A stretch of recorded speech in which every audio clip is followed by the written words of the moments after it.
Essa final aí da Libertadores aí deve ter sido também uma porrada, não foi não? Nossa senhora, foi uma das maiores derrotas que eu tive na minha carreira, foi essa da Libertadores e o Brasileiro do Atlético Paranaense. São duas. O Brasileiro do Atlético Paranaense que eu perdi em 2004, esse que eu tornei o maior artilheiro. Na penúltima rodada eu perdi pro Vasco e o Santos passou a gente e depois o Santos foi campeão.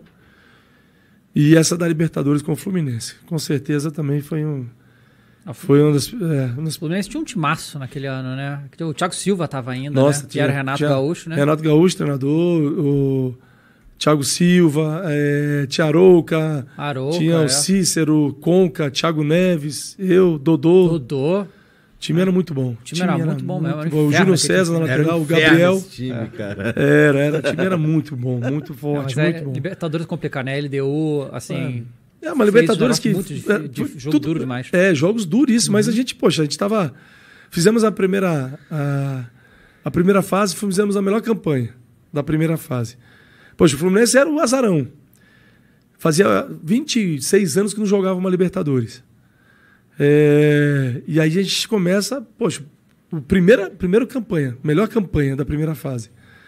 Aí pegamos o Atlético Nacional nas oitavas, ganhamos, pegamos o São Paulo nas quartas, foi aquele jogo que eu fiz o gol aos 46 do segundo tempo lá, que foi 3-1 em casa, que a gente classificou. São Paulo com um time bom pra caramba também, Adriano Imperador, Aloysio Chulapa, Miranda, Jorge Wagner, um time fortíssimo também, né? Rogério Ceni, Muricy era o treinador, né?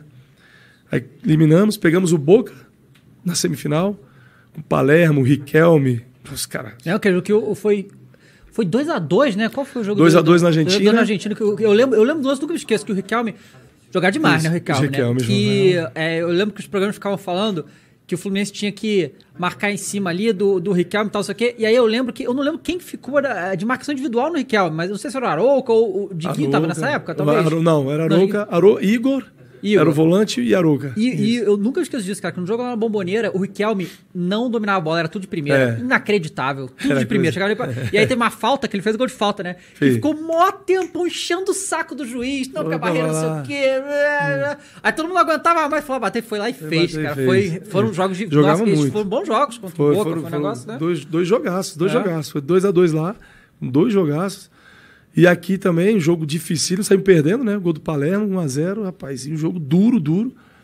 Aí eu empatei, o gol de falta também, que eu fiz. Aí depois fizemos 3-1, né? O Conca e Dodô. Aí passamos pelo Boca e final contra a LDU, poxa, aí... Até hoje tá engasgada, rapaz. No jogo lá, nós fomos jogo pra cima, sentimos muito a altitude. Perdemos lá de 4-2. E depois... Aí na final, naquela época, mudava a regra, né? Você tinha... Até a semifinal, você tinha diferença de gols. Assim, diferença de gols, mas os gols fora de casa. E na final mudava. Só tinha a diferença de gols, mas não contava os gols de fora de casa. Por exemplo, lá foi 4-2 e aqui foi 3-1. Então nós teríamos campeões se ficasse na mesma regra, né? E aí na final mudou a regra e aí fomos para os pênaltis. E acabamos sucumbindo nos pênaltis. Do lance, não sei se foi o Guerron, eu lembro o Guerron, né? Que foi o cara que foi...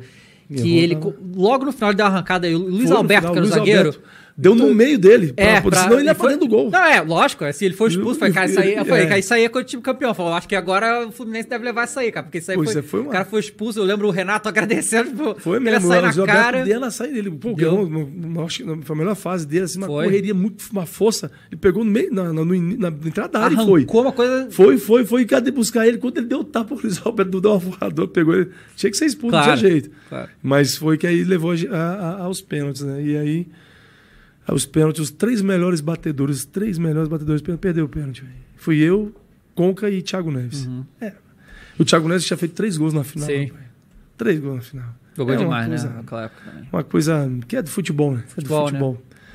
Mas a gente fica engasgado até hoje. Sim, eu lembro que o Renato, depois nessa entrevista, ele falou que... Ele disse assim, que eu me lembre, né? Ele falou que depois da morte do pai dele, essa tinha sido a pior derrota da vida dele. Assim, ele estava muito mal.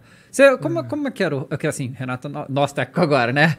Vamos pegar um pouquinho, dá pra pegar aquela besteirinha aqui. Opa, fica à vontade, cara. Pra dar uma olhada na garganta. Bora. Tá seca. Depois a gente vai lançar um negócio aqui. Lá. Como é que era o Renato treinador naquela época? Cara, o Renato, ele é muito parecido com como é hoje.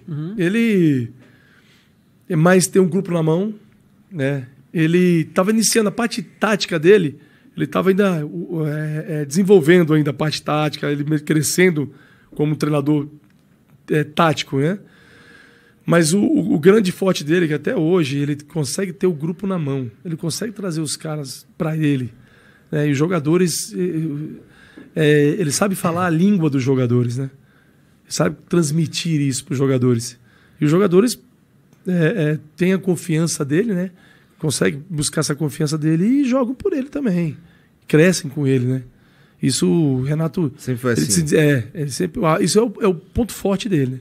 Mas hoje, com certeza, taticamente, ele cresceu muito, né? Estamos aí falando de mais de 10 anos, né? Sim. Então, Renato hoje, com certeza, está muito, muito bem preparado. E aquela derrota que ele teve naquela Libertadores do Fluminense fez com que ele crescesse e depois conquistasse a Libertadores pelo Grêmio, né? Já tu vê até nas próprias entrevistas que ele era diferente, né, do que quando ele estava no Fluminense naquela época. Sim.